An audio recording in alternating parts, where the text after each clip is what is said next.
Kisah Prabu Siliwangi, Episode 2, Prabu Anom Walang Sungsang. Prabu Jayadewata menegang. Kegundahan menyergapnya. Memuncak.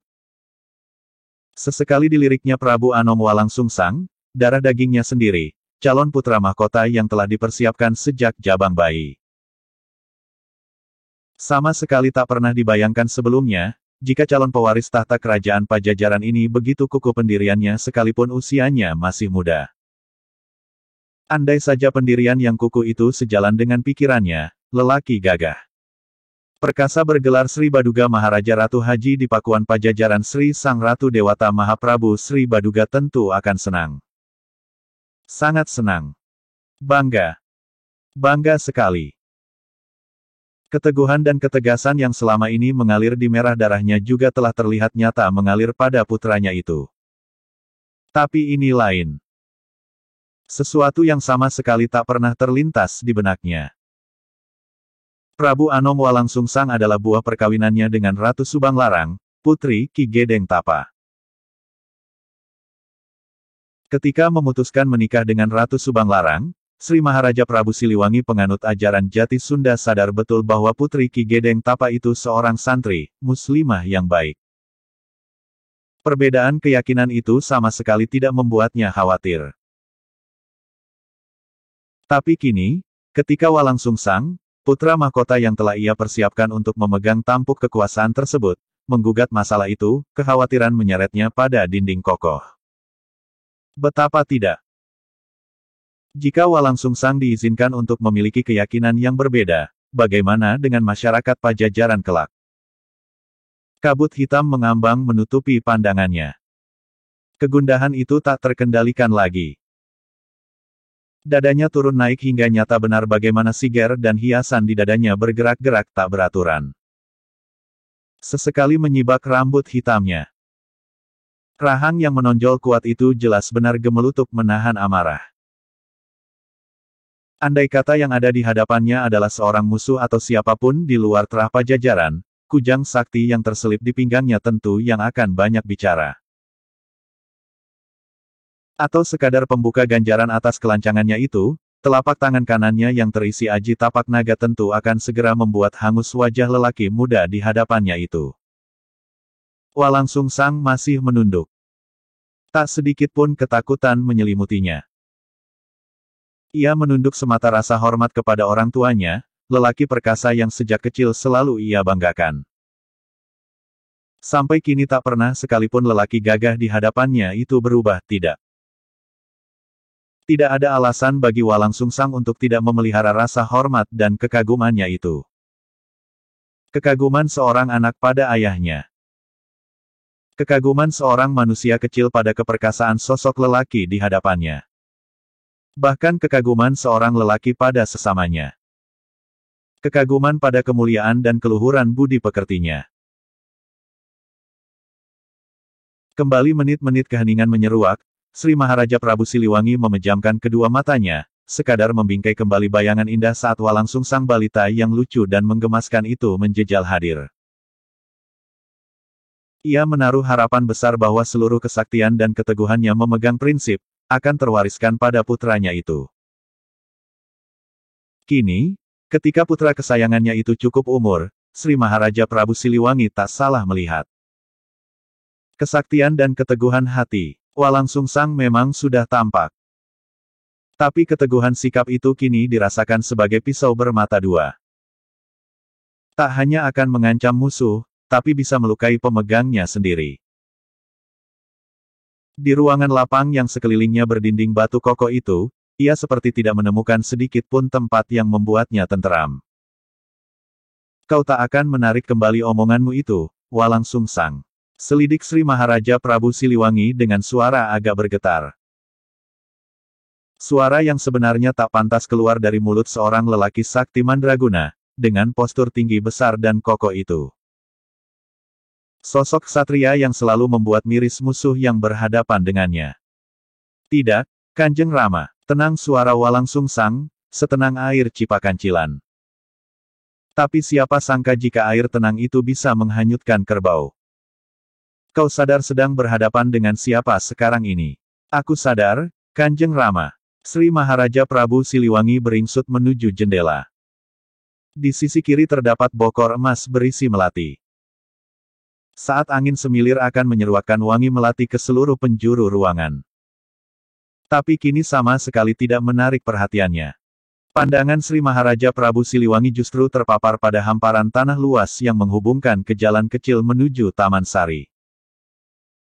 Ingatannya bahkan lebih cepat menapaki tanah-tanah tempat lokasi keraton berada.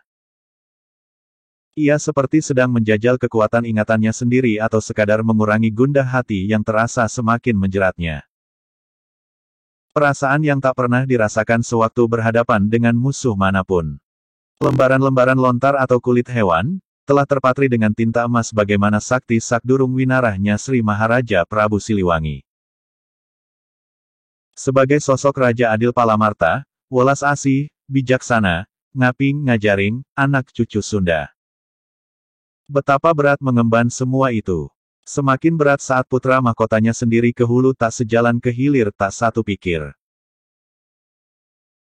Keraton Pakuan terletak pada lahan lemah duwur, lahan datar di atas bukit, yang diapit oleh 3 batang sungai berlereng curam yaitu Cisadane, Ciliwung dan Cipaku. Sebagai berkah di tengah-tengahnya mengalir Cipakancilan yang ke bagian hulu sungainya bernama Ciawi. Pakuan terlindung oleh lereng terjal pada ketiga sisinya. Hanya pada sisi tenggara kota yang berbatas dengan lahan yang datar, sehingga perlu dibuat kuta atau benteng yang paling besar dengan lebar dasar 7 meter dan tingginya 4 meter.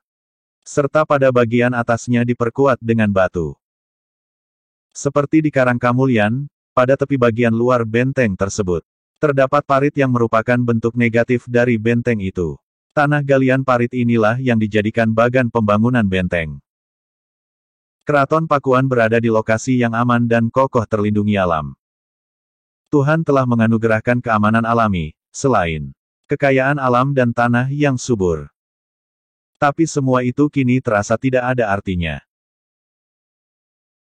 3 batang sungai dan bukit terjal yang menjadi tembok pengaman alami, terasa hancur luluh sehingga terbuka ke segala arah, manakala hati Sri Maharaja Prabu Siliwangi sedang disergap gundah gulana. Ia seperti sedang mempertontonkan kelemahannya sendiri, dan anehnya hal itu terjadi di hadapan putra mahkota yang kelak diharapkan akan meneruskan jejak langkahnya. Walang Sungsang dalam pandangan Sri Maharaja Prabu Siliwangi, bukan anak kecil yang lucu lagi kini. Tapi sosok menyeramkan yang terasa akan menjadi duri dalam daging.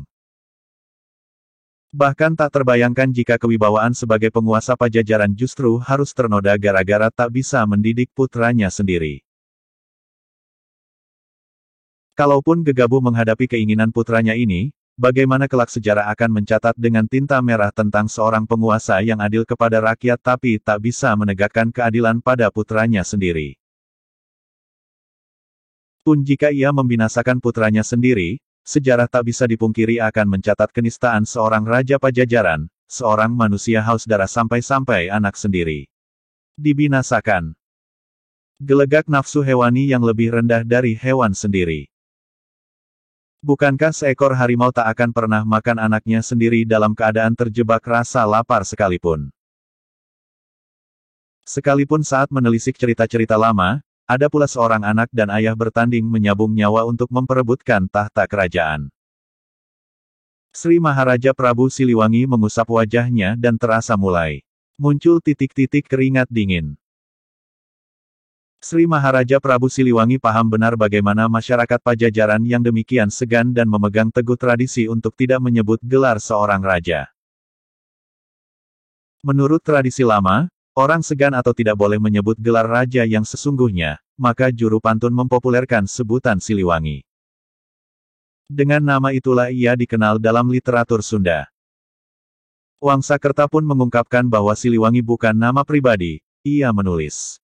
Kawalya tawang Sunda lawan ika wang Carbon mewang sakwe ira wang Jawa kulwan anyebuta Prabu Siliwangi Raja Pajajaran. Dadyeka dudu ngaran swaraga nira. Hanya orang Sunda dan orang Cirebon serta semua orang Jawa Barat yang menyebut Prabu Siliwangi Raja Pajajaran. Jadi nama itu bukan nama pribadinya. Tapi apakah rasa hormat seperti ini akan tetap bertahan manakala sang raja diketahui tak pandai mendidik putranya sendiri? Atau raja yang diagung-agungkannya itu salah dalam bertindak manakala berhadapan dengan putranya sendiri? Oh, tidak, Hyang Jagannatha. Hilangkan aku dari pikiran-pikiran buruk seperti itu. Berikan aku, Hyang Jagannatha, kepercayaan diri dan keyakinan dengan keputusanku sendiri, gumam Sri Maharaja Prabu Siliwangi. Sri Maharaja Prabu Siliwangi telah menerapkan peraturan bahwa ajaran dari leluhur harus senantiasa dijunjung tinggi sehingga tidak akan kedatangan musuh, baik berupa laskar maupun penyakit batin. Senang sejahtera di utara, barat dan timur.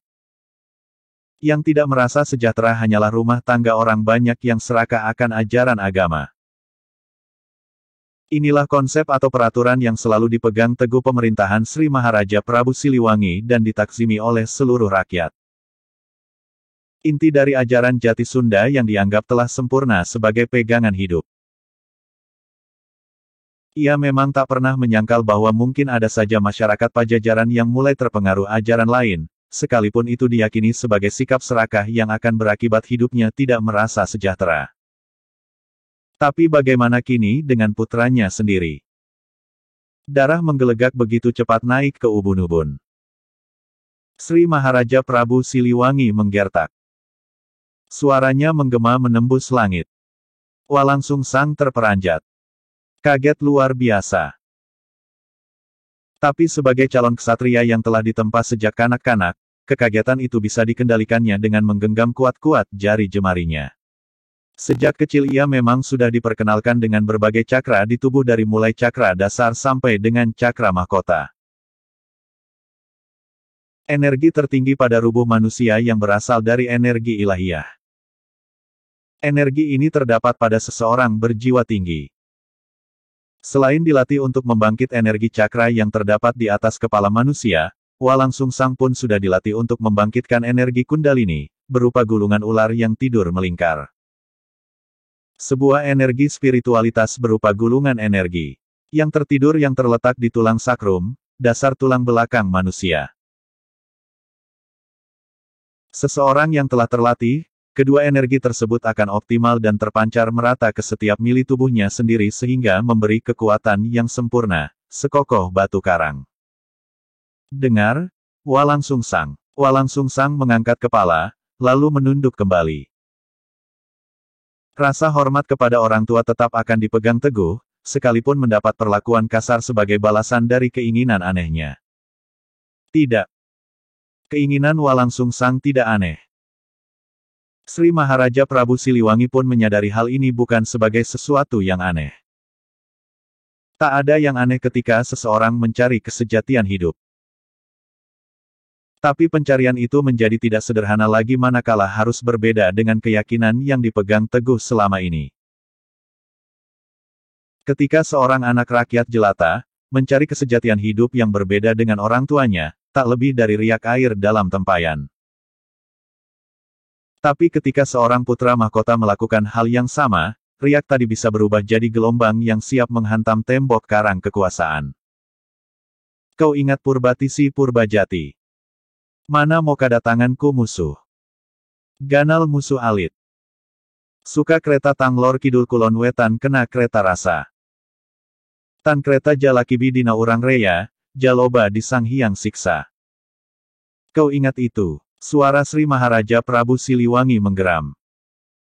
Memantul pada dinding batu, memantulkan gema, yang membuat bulu kuduk berdiri, bagi yang mendengarnya. Tapi tidak bagi Walang Sungsang. Ia terlihat mengangguk takzim. Jadi untuk apa sebenarnya keinginanmu itu? Mencari kebenaran sejati, Kanjeng Rama. Kebenaran sejati. Walang Sungsang untuk kesekian kalinya mengangguk. Takzim. Apakah bukan kebenaran sejati apa yang dipegang teguh ayahmu sekarang ini? Walang Sungsang diam. Apa yang kau lihat sebagai kekesempurnaan ajaran jati Sunda sehingga kau masih mencari kesempurnaan lain? Walang Sungsang tak bersuara. Tak berani membenarkan juga tak ada kuasa menyalahkan. Ia sendiri merasa yakin bahwa apa yang terjadi dalam mimpinya, itulah petunjuk untuk mencari kebenaran sejati itu. Bayangan tentang ibunya menari-nari. Ia beberapa kali melihat cara-cara sembahyang ibunya yang sama sekali berbeda dengan ayahnya. Mungkin yang dituju dalam sembahyangnya itu pun berbeda. Inilah yang selalu menggoda pikiran Walang Sungsang, sampai akhirnya suatu malam ia bermimpi bertemu dengan sosok laki-laki suci yang pandangan matanya kemilau matahari, yang getar suaranya semilir angin bukit. Untaian kata-kata biasa yang bermakna dalam. Terang kembali dalam kelopak mata Walang Sungsang bagaimana perbincangan dalam mimpinya itu. Perbincangan yang menyisakan kepenasaran dan keberanian dalam hatinya kelak. Apa yang menurutmu paling tinggi, Nak? Tanya laki-laki suci itu dalam mimpinya yang teramat indah, suatu malam. Dulu aku mengira, tembok keraton adalah tempat yang paling tinggi. Tapi ketika aku keluar dari keraton, aku melihat pohon lebih tinggi dari tembok keraton, jawab Walang Sungsang, terasa begitu saja akrab dengan laki-laki suci itu, yang sama sekali tak pernah terbayangkan sebelumnya. Ketika kau naik ke pohon itu, Nak, apa yang terjadi? Aku pernah naik pohon kelapa yang paling tinggi. Aku bisa melihat ada yang lebih tinggi yaitu gunung. Saat kau naik ke puncak gunung, kau pernah membayangkan ada tempat lain yang lebih tinggi. Mungkin. Aku belum pernah naik ke puncak gunung yang tinggi, sekalipun aku punya kesanggupan untuk itu. Itulah ilmu. Nak, ilmu manusia hanya bayang-bayang semata. Ilmu Allah lah yang sesungguhnya benar dan nyata. Allah. Siapa gerangan itu? Allah adalah zat yang tak ada kesamaan sedikit pun dengan makhluk. Mustahil ada yang menyerupai, karena Allah zat yang menciptakan semua makhluk. Pertanyaan disusul jawaban, jawaban disusul pertanyaan berikutnya. Begitulah terus-menerus sehingga perbincangan Prabu Anom Walang Sungsang dengan laki-laki suci dalam alam mimpi itu terasa menohok. Laki-laki suci itu tidak saja membawa kebaruan pandangan, tapi juga telah berhasil merangkai pernik-pernik yang selama ini berceceran dalam alam pikiran Walang Sungsang. Sepandai-pandai kau melihat ke depan, hanya ada dua pilihan jalan, jalan hak dan jalan salah. Setiap manusia diberi kebebasan untuk memilih salah satu dari dua jalan yang disediakan Allah. Bila memilih jalan hak, siapapun akan mendapat limpahan nikmat. Sebaliknya bila memilih jalan salah, harus mendapat limpahan laknat. Walang Sungsang tercekat. Ia pernah mendapat ajaran seperti itu dari ayahnya sendiri manakala membahas masalah pembagian alam di bumi ini. Dari situlah ia mengenal ada 4 hyang yang punya peran dan julukan berlainan. Walang Sungsang belum sampai pada titik kemengertian apakah hyang-hyang dalam ajaran jati Sunda itu bersumber dari zat yang satu seperti dijelaskan laki-laki suci itu.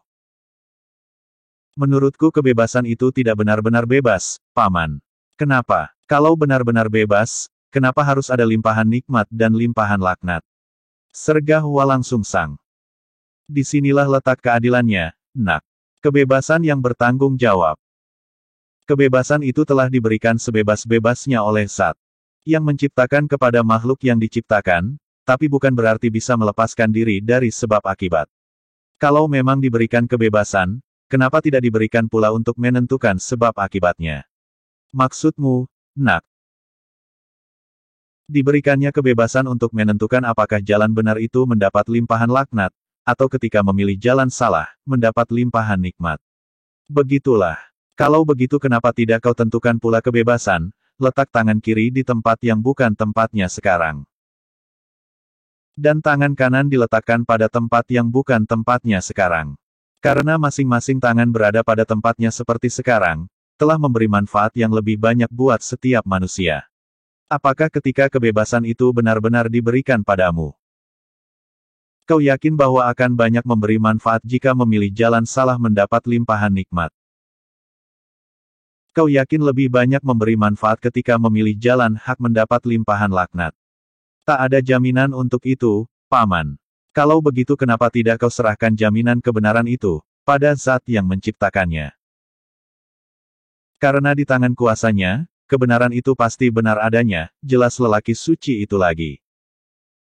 Prabu Anom Wulang Sungsang tercenung beberapa saat. Dilafalkannya kembali kata demi kata, dari setiap perbincangan yang dilakukannya. Zat yang menciptakannya. Zat yang satu dan tidak ada yang menyerupainya. Jalan pikiran yang dapat diterima akal sehat.